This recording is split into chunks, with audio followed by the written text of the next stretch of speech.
Hi friends, welcome to நித்திருத்தி channel. இன்றைக்கான சமையலுடைய பதிவில் நம்ம இன்றைக்கி என்ன சமைக்க போகிறோம் அப்படின்றத பார்த்துடலாம். வீட்லேயே ஒயிட் பாஸ்தா எப்படி செய்யலாம் அப்படின்றத தான் நம்ம இந்த வீடியோவில் பார்க்க போகிறோம். வாங்க என்னென்ன பொருட்கள் தேவை அப்படின்றத பார்த்துடலாம். நாங்கள் குடமிளகாய் கொஞ்சம் எடுத்துருக்கோம். வெங்காயம், பெரிய வெங்காயத்தை சின்ன சின்னதாக கட் பண்ணி எடுத்து வச்சுருக்கேன். தக்காளி, ஒரு தக்காளி சின்ன சின்னதாக கட் பண்ணி வச்சுருக்கோம். எங்களுக்கு தேவையான அளவு பாஸ்தா எடுத்து வச்சுருக்கோம். அடுத்தது பார்த்திங்கன்னா பால், அதை காய்ச்சி ஆற வச்சு எடுத்து வச்சுருக்கோம். பால் பாருங்கள், காய்ச்சி நல்லா ஆற வச்சு எடுத்து வச்சுருக்கோம். அடுத்தது பார்த்திங்கன்னா பட்டர் சேர்க்கணும். பட்டருக்கு பதிலாக நான் நெய் வச்சுருக்கேன். 2 பாக்கெட் நெய் வாங்கியிருக்கேன். நெய். அடுத்தது பார்த்திங்கன்னா கோதுமை மாவு, மைதா மாவு எது வேணாலும் நம்ம போட்டுக்கலாம். நான் கோதுமை மாவு எடுத்திருக்கேன். கோதுமை மாவு 2 ஸ்பூன் எடுத்திருக்கோம். ஓகே, இதுதான் நமக்கு தேவையான பொருட்கள். அதுக்கப்புறம் பார்த்திங்கன்னா சில்லி ஃப்ளேக்ஸும் பெப்பர் பொடியும் நமக்கு தேவை. அதையும் நம்ம எடுத்து வச்சுக்கலாம். ஓகே, இதுதான் நமக்கு தேவையான பொருட்கள். வாங்க இப்போ எப்படி செய்யலாம் அப்படின்றத பார்க்கலாம்.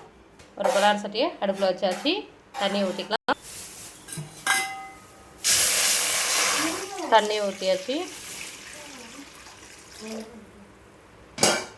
இது கூட உப்பு கொஞ்சம் போட்டுக்கலாம். உப்பு கொஞ்சம்.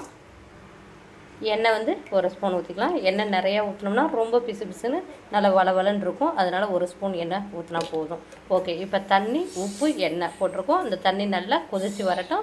வந்ததுக்கப்புறம் நம்ம பாஸ்தாவை போட்டு நம்ம கிண்டிக்கலாம். பாஸ்தா ரொம்ப வேகக்கூடாது. ஒரு 80% வெந்தால் போதும். 20% வேகாத அளவுக்கு இருக்கணும். அதுக்கப்புறம் நம்ம மிக்ஸ் பண்ணும்போது வெந்துடும். ஓகே, இந்த தண்ணி நல்லா கொதிக்கட்டும்.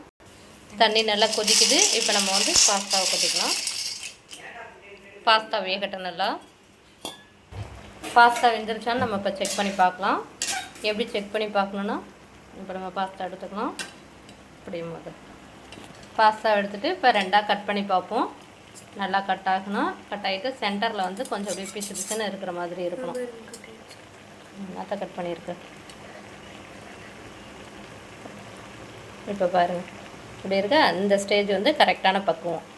இப்போ நம்ம ஸ்டவ் ஆஃப் பண்ணிக்கலாம். பாஸ்தா வெந்துருச்சு. இப்போ நம்ம வடிகட்டி எடுத்துக்கலாம். ஆஃப் பண்ணி அடுத்த ஜில்லு தண்ணி நம்ம ஊற்றிக்கலாம்.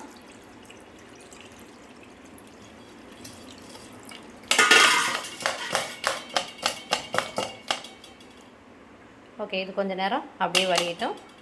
இப்போ பலார் சட்டி நம்ம அடுப்பில் வச்சுருக்கலாம். பட்டர் இல்லாட்டினா நெய் நம்ம ஊற்றிக்கலாம். நெய் ஊற்று போதும். என்ன இவ்வளோ நெய்யும் ஊற்று. நெய் நல்லா உருகி வருது. இப்போ நம்ம கோதுமை மாவு போட்டு நல்லா மிக்ஸ் பண்ணிக்கலாம். இப்போ பாருங்கள், நம்ம கோதுமை மாவு போட்டு நல்லா மிக்ஸ் பண்ணிக்கலாம்.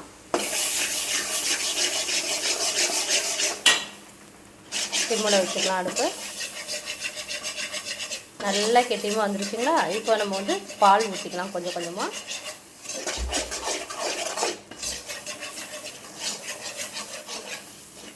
பாலை நம்ம கொஞ்சம் கொஞ்சமாக ஊற்றிக்கலாம். கட்டிகள் இல்லாமல் நம்ம கிண்டிக்கலாம்.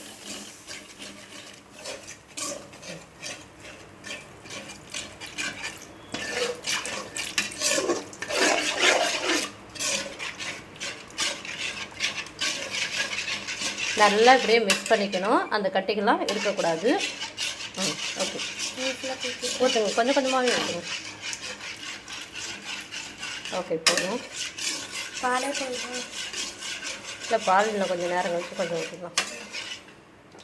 எப்படி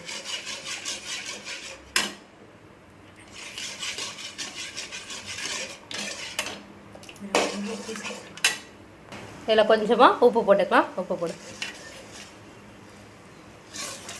உப்பு போட்டு நல்லா கிண்டிக்கலாம். இப்போ சில்லி ஃப்ளேக்ஸ் கொஞ்சம் போட்டுக்கலாம்.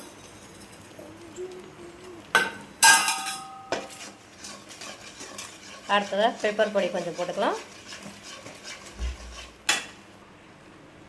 பெப்பர் பொடி கொஞ்சம், இதையும் நல்லா மிக்ஸ் பண்ணிக்கலாம்.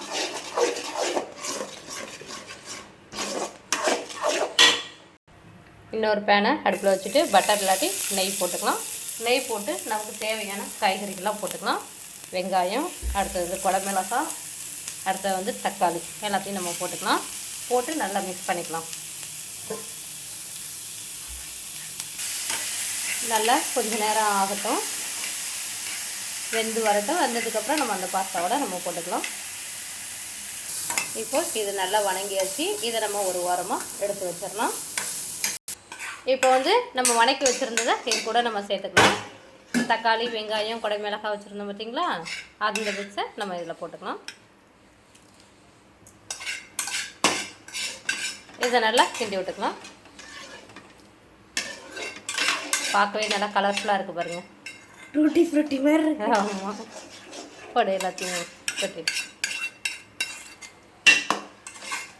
ஓகே, இதை ஒரு கலக்கிடுவோம்.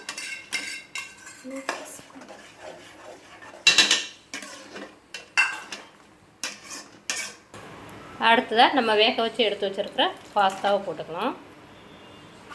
இப்போ மிக்ஸ் பண்ணிக்கலாம். பாஸ்தா கொட்டியாச்சு. பாஸ்தா கொட்டினதே மிக்ஸ் பண்ணிக்கலாம். ஒரு 2 மினிட்ஸ் குக் ஆகட்டும். செம்ம சூப்பராக ரெடி ஆகிடுச்சு. பார்க்கவே நல்லா கலர்ஃபுல்லாக சூப்பராக இருக்குது பாருங்கள்.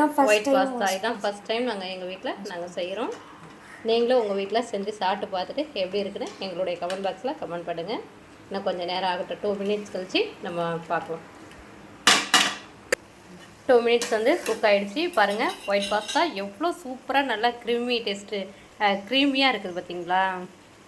செம்மையாக இருக்குது. அவ்வளோதான், ரெடி ஆகிடுச்சு. சூப்பராக ரெடி ஆகிடுச்சு. நாங்கள் சாப்பிட்டு பார்த்துட்டு எப்படி இருக்குன்ட்டு சொல்கிறேன். ஓகே ஃப்ரெண்ட்ஸ், அவ்வளோதான், ஒயிட் பாஸ்தா ரெடி ஆகிடுச்சு. இப்போ நம்ம அடுப்பை ஆஃப் பண்ணிக்கலாம்.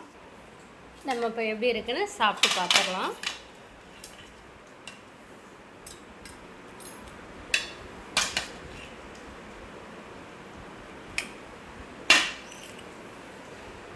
இந்த பக்கம் செம்ம சூப்பராக இருக்குது. பார்ப்போம், சாப்பிட்டு பார்த்தா தான் எப்படி இருக்குன்னு தெரியும். சுட சுட இருக்குது. பாப்பா சாப்பிட்டு பார்த்துட்டு சொல்லுமா. சூடாக இருக்குது. சூடாக இருக்கா?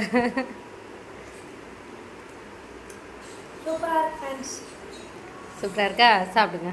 ஓகே ஃப்ரெண்ட்ஸ், நாங்கள் எங்கள் வீட்டில் செஞ்சு சாப்பிட்டு பார்த்துட்டோம். நல்லாயிருக்கு. நீங்களும் உங்கள் வீட்டில் செஞ்சு சாப்பிட்டு பார்த்துட்டு எப்படி இருக்குன்னு சொல்லிட்டு எங்களுடைய கமெண்ட் பாக்ஸில் கமெண்ட் பண்ணுங்கள். Okay, thank you. வேணும் நாளைக்கு ஒரு வீடியோவில் சந்திக்கிறேன். ஓகே, பாய்.